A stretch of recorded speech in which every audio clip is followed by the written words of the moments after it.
Good morning students. हम लोग पढ़ने जा रहे हैं हरिहर काका। लेखक हैं मिथिलेश्वर जी। अभी तक के कहानी में हम लोगों ने जाना कि हरिहर काका अपने परिवार से अलग रहने लगे थे, पुलिस की सुरक्षा उनको मिली हुई थी। ये हम लोगों ने अभी तक के वीडियो में जाना था। आगे क्या होता है पढ़ते हैं।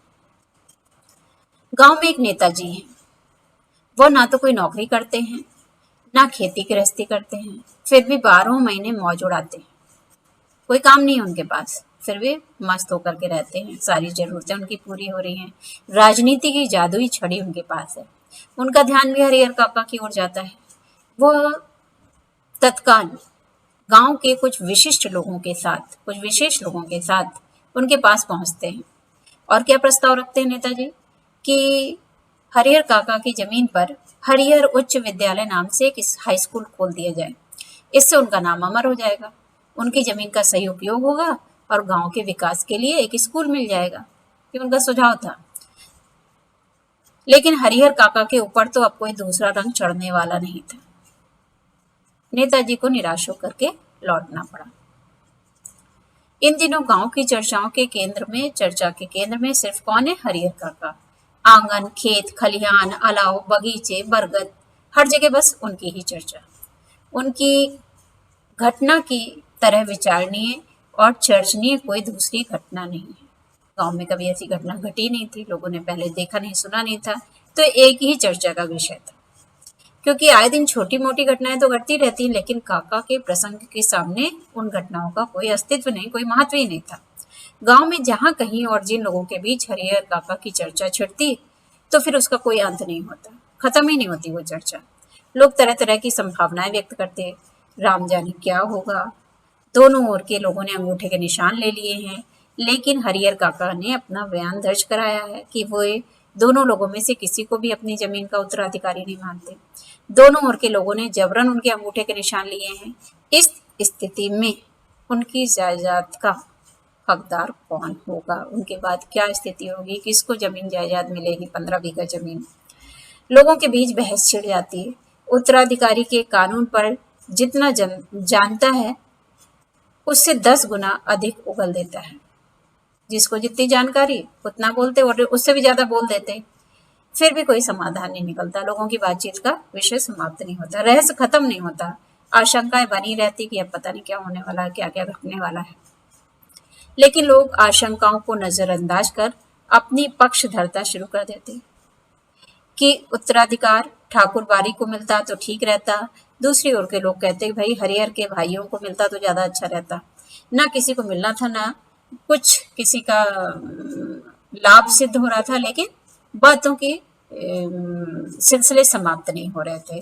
दोनों वर्ग अपने अपने पक्ष रख रहे थे। ठाकुर बारी के साधु संत और काका के भाइयों ने कब क्या कहा, ये खबर बिजली की तरह एक ही बार समूचे गांव में फैल जाती। अब खबर झूठी है कि सच्ची है, इस पर कोई ध्यान नहीं देता। अफवाहें बहुत जल्दी फैलती हैं। कोई भी जानने की कोशिश नहीं करता कि उसमें कितनी सच्चाई है। जिसे खबर हाथ लगती वही नमक मिर्च लगाकर उसे चटका कर आगे बढ़ा देता। जो मूल खबर होती है वो तो समाप्त हो जाती है और बदल कर कुछ और लोगों तक न्यूज पहुंच जाती। एक खबर आती है कि महंत जी और हरिहर काका के भाई इस बात के लिए अफसोस कर रहे हैं कि अंगूठे के निशान लेने के बाद उन्होंने हरिहर को खत्म क्यों नहीं कर दिया। बात आगे बढ़ती ही नहीं। अगर दोनों पक्ष में से किसी एक ने हरिहर काका को मार दिया होता, खत्म कर दिया होता, तो उससे आगे बात बढ़ती ही नहीं। एक दूसरी खबर क्या आती कि हरिहर मरेंगे तो उन्हें अग्नि प्रदान करने के लिए ठाकुर बारी के साधु संतों और काका के भाइयों के बीच लड़ाई होगी। ये भी लोग अपने मन से कल्पना कर रहे थे। अभी वो जीवित व्यक्ति के बारे में सोच रहे हैं, जब मरेंगे तो ठाकुर बारी के साधु संत और भाई बंधु लड़ेंगे उनको उनका अंतिम संस्कार करने के लिए।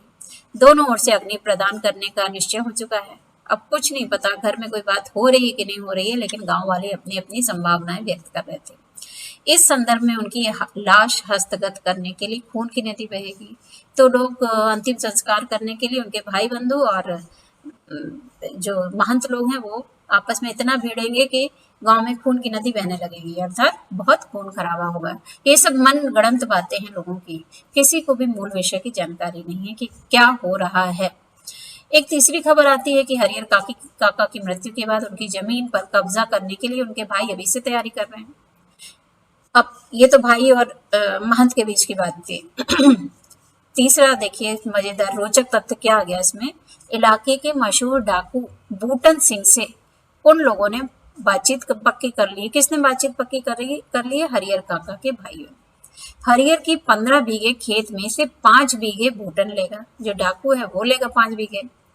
अब ये फैल रही है बातें गांव में, पूरे इलाके में उसके नाम की तूती बोलती, अर्थात सभी लोग उससे डरते हैं, उस डाकू से, बूटन सिंह से। और चौथी खबर क्या आती है कि महंत जी ने निर्णय ले लिया कि हरिहर की मृत्यु के बाद देश के कोने कोने से साधुओं और नागाओं को वो बुलाएंगे, साधु संतों को बुला लेंगे। रहस्यात्मक और भयावनी खबरों से गांव का आकाश आच्छादित हो गया है, भर गया है। दिन प्रतिदिन आतंक का माहौल गहराता जा रहा है। सबके मन में ये बात है कि हरिहर काका कोई अमृत पीकर तो आए नहीं है, एक ना एक दिन तो उन्हें मरना ही है। फिर एक भयंकर तूफान की चपेट में गांव आ जाएगा, अर्थात गांव की स्थिति बहुत खराब हो जाएगी। उस वक्त क्या होगा कुछ कहा नहीं जा सकता।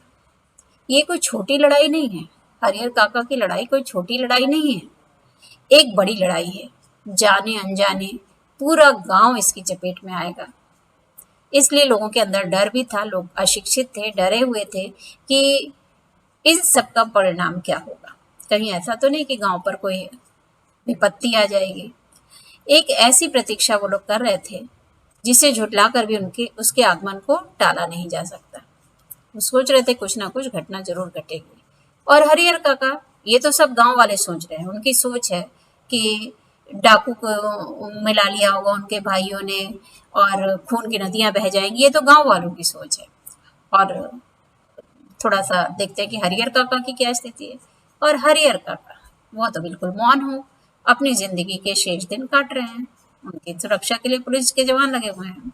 एक नौकर रख लिया है जो उन्हें बनाता है, खाना बनाता है, खिलाता है, और उनके हिस्से की जमीन से जितनी फसल होती है उससे अगर वो चाहते तो मौज की जिंदगी बिता सकते थे। लेकिन वो तो गूंगेपन का शिकार हो गए, ना तो वो अपने भाइयों के विरुद्ध बोल रहे हैं, ना तो महंत जी के विरुद्ध बोल रहे हैं, ना तो वो ये बोल रहे हैं किसको जमीन देंगे किसको नहीं देंगे। उन्होंने तो बोलना ही बंद कर दिया है, बिल्कुल शांत और मौन हो गए। कोई बात कहो और कुछ पूछो तो कोई जवाब नहीं देते, खुली आंखों से बराबर आकाश को निहारा करते हैं। इस मना स्थिति में पहुंच गए कि वो कुछ बोलने लायक रहे ही नहीं। वो बहुत उनको आघात लगा है। पहले साधु संतों की तरफ से लगा जिनका वो बहुत सम्मान करते थे, फिर अपने प्रिय भाइयों की तरफ से लगा जिनको उनके मन में बार बार ये आ जा रहा था कि ये तो हमारे भाई बंधु हैं। तो सारे गांव के लोग उनके बारे में बहुत कुछ कहते सुनते हैं, लेकिन उनके पास अब कहने के लिए कोई बात नहीं है।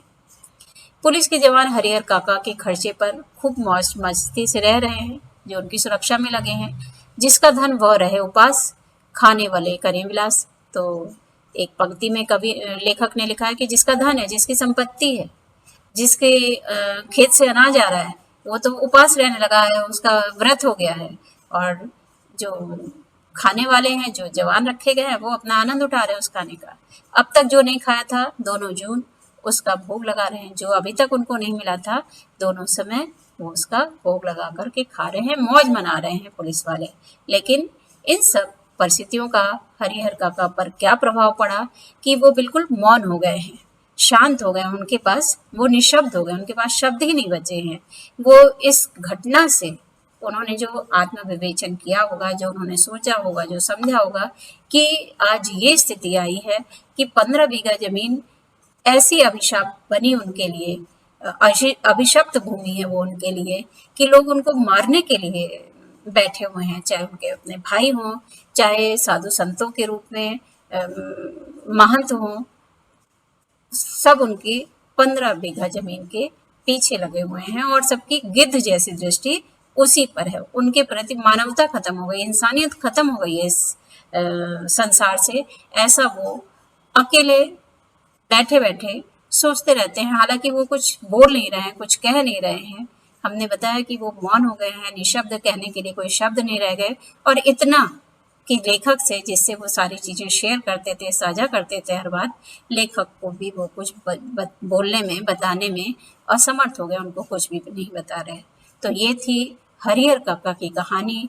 इस कहानी को पढ़कर, इस लघु उपन्यास को पढ़कर, सुनकर एक बार को लगता है कि संपत्ति बहुत बड़ा अभिशाप है। लोग कहते हैं कि किसी के पास कुछ है, किसी के पास कुछ नहीं है।